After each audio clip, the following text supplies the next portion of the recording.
You can summarize all of discipleship to Jesus in 3 practices: solitude, community, and ministry. And he said the first command for community is forgive each other for not being God. No church, no community, no relationship, no friendship, no spouse, no family of origin, no parents, no children, no pastor can live up to all of our expectations.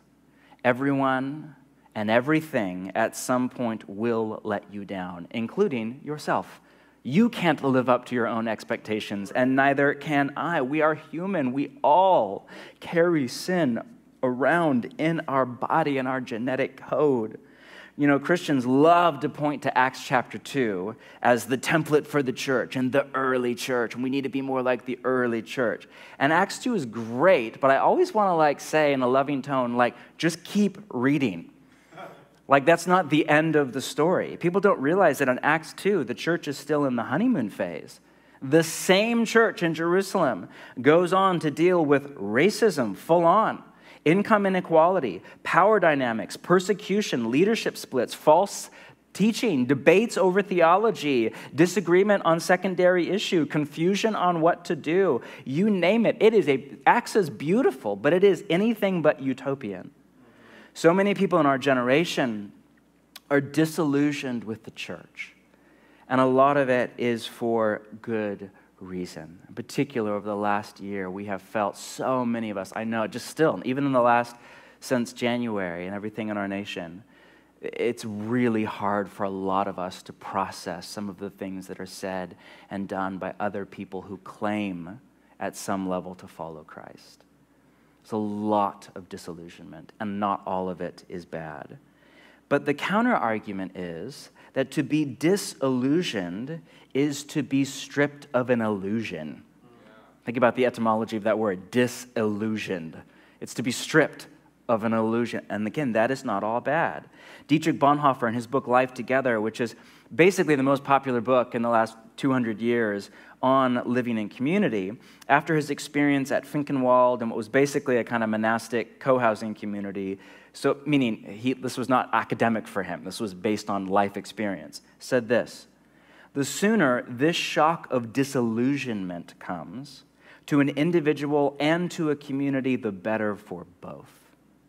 Every human wish dream that is injected into the Christian community is a hindrance to genuine community and must be banished if genuine community is to survive.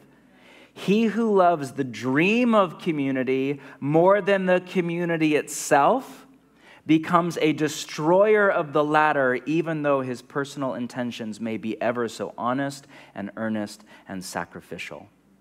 The man who fashions, this is true for women as well, the man who fashions a visionary ideal of community demands that it be realized by God, by others, and by himself. He enters the community of Christians with his demands, sets up his own law, and judges the brethren and God and himself accordingly.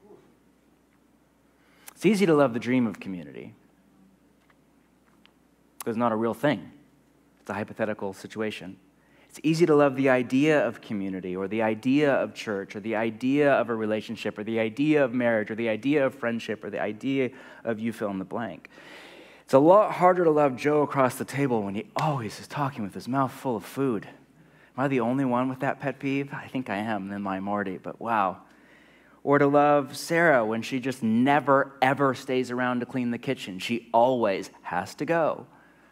Or to love so-and-so when they're wishy-washy on following Jesus or whatever it is.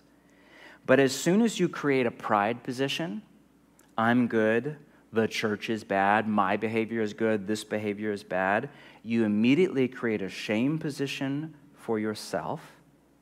Because what happens when you don't live up to your own expectations? What happens when you aren't good? Because none of us are always good. I don't care how mature you are, none of us. You immediately create a shame position for yourself and a contempt position for others, where you look down your nose, not at someone's behavior, but at someone's identity and self-worth. You realize that contempt and shame live in an inverse relationship. They are two sides of the same coin. Where there is shame, there is contempt. Where there is contempt, there is shame. And where there is either, there is no humility and there is very little love.